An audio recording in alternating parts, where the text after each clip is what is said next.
عمران خان اس وقت supreme court کے باہر میڈیا کے نمائندوں سے گفتگو کر رہے ہیں، آئیے آپ کو سنواتے ہیں۔ ہوئے تو ادھر سے ساری کہانی بنتی ہے۔ نواز شریف نے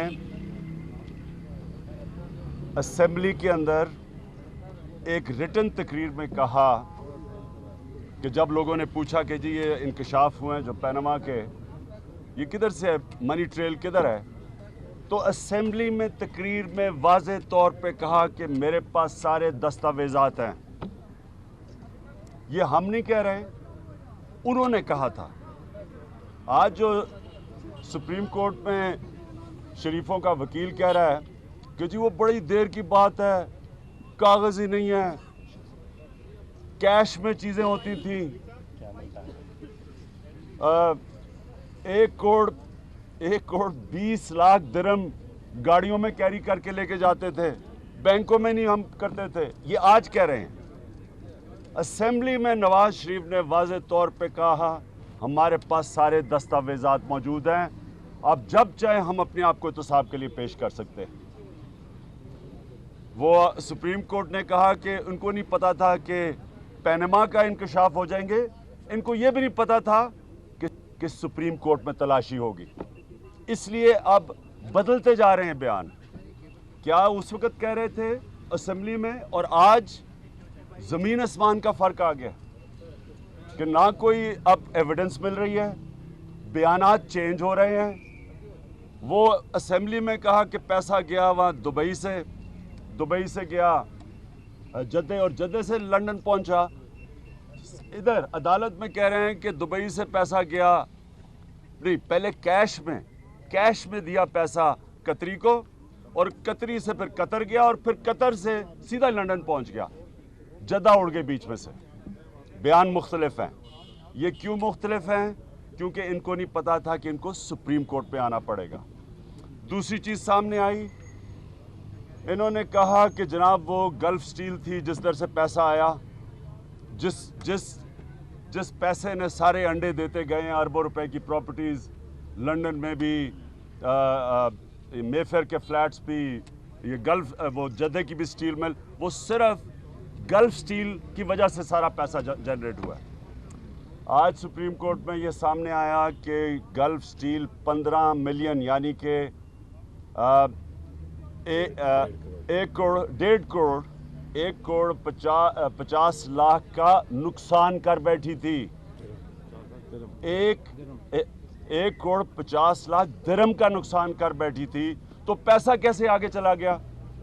انہوں نے پوچھا کہ بتائیں جناب آپ کے اور ان کے اپنے جو ان کے دستاویزات ہیں اس کے مطابق گلف سٹیل نقصان کر رہی تھی، تو اگر وہ 1.5 کروڑ درہم کا نقصان کر رہی تھی تو آگے پیسہ کیسے چلا گیا؟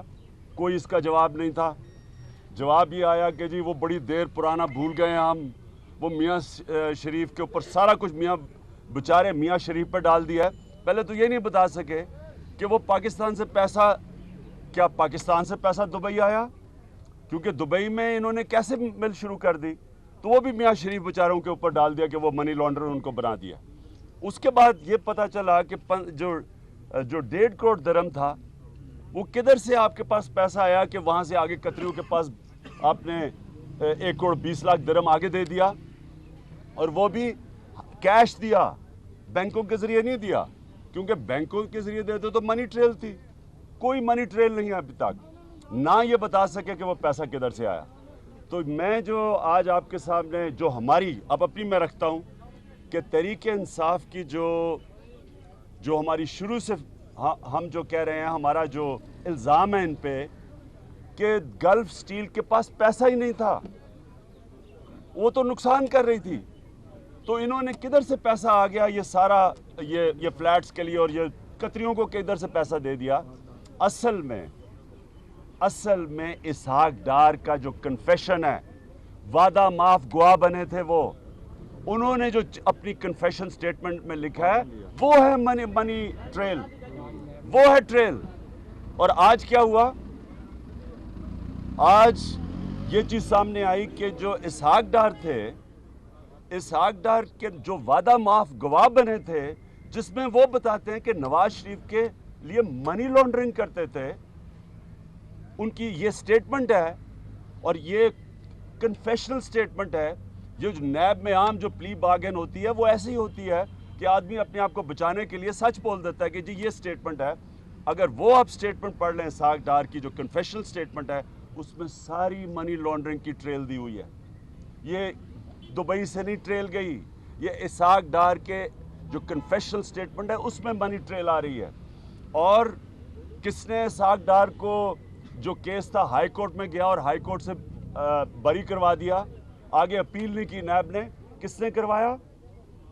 یہ جو موجودہ نیب کا چیئرمین ہے اس نے کروایا. اس کو کس نے بنایا؟ نواز شریف نے بنایا. نواز شریف نے اپنے آدمی کو بنا کے جو گواہ تھا نواز شریف کے ساتھ کے خلاف منی لانڈرنگ کا, جو گواہ تھا اس کو بری کروا دیا.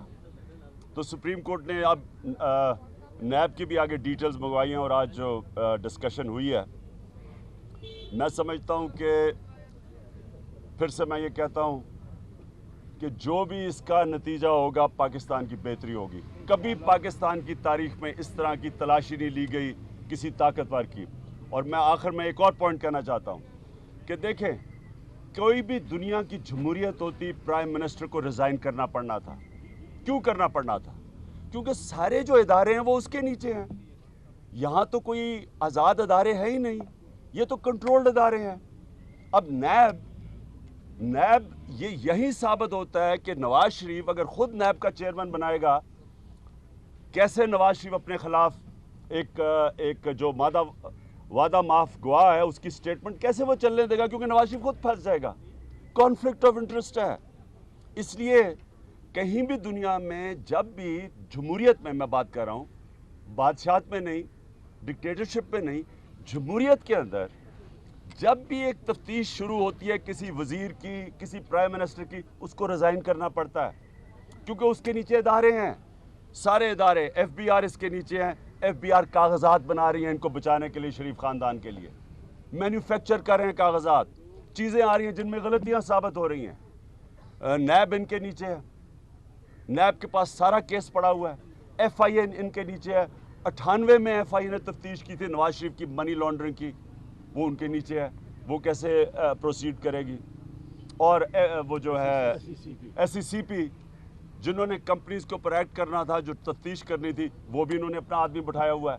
اسٹیٹ بینک کا نمبر 2 وہ آدمی بیٹھا ہوا ہے اسٹیٹ بینک میں جو اسحاق ڈار نے اپنے کنفیشن سٹیٹمنٹ لکھا ہے کہ منی لانڈرنگ کرتا تھا نواز شریف کے لیے, وہ آج نمبر 2 بیٹھا ہوا ہے اسٹیٹ بینک پہ. تو کیسے, مجھے بتائیں کہ کیسے؟ یہ تو ہم اپوزیشن ہے جو شکر کریں کہ اللہ نے انکشاف کیا ہے پینما میں. وہ نہ ہوتا ہم 200 سال لگے رہتے, ہمیں کچھ نہیں ہونا تھا. ہم کیسے ادھر پہنچتے؟ وہ تو ادھر سے پھنس گئے ہیں. وہ تو اب ان کی انٹرنیشنل جرمن اخبار میں لکھا جا رہا ہے ان کی منی لانڈرنگ کا. بی بی سی کہہ رہی ہے, آئی سی آئی جے کی ویب سائٹ پہ ہے سارا کچھ. تو وہ تو مجبوراً یہاں پہنچے ہیں. نہیں تو اگر جس ملک کے اندر نیب آزاد نہیں ہے, ادارے آزاد نہیں ہیں, ڈیموکریٹک نہیں ہیں, یعنی وہ کنٹرولڈ ہیں, وہ ڈکٹیٹرشپ کی طرح کنٹرولڈ ہیں, آپ پکڑ ہی نہیں سکتے کسی طاقتور مجرم کو. جب ایک پرائم منسٹر اپنی کرپشن بچاتا ہے, وہ ساتھ ساتھ بڑے طاقتور لوگوں کی بھی کرپشن بچا دیتا ہے. ملک تو کیسے بچ سکتا ہے؟ ملک تو لوٹا جاتا ہے جب ایک پرائم منسٹر اوپر بیٹھ کے نہ نیب کو فنکشن کرنے دیتا ہے. اب مجھے بتائیں اس ملک کا کیا مستقبل ہے؟ سیلف کنفیسڈ, مانا ہوا ایک کنفیسڈ منی لانڈرر آپ کا فائنانس منسٹر ہے, اور جو پرائم منسٹر ہے وہ منی لانڈرنگ پرائم منسٹر کے لیے کرتا تھا, وہ پرائم منسٹر ہے آپ کا. مجھے بتائیں اس ملک کا کیا مستقبل ہے؟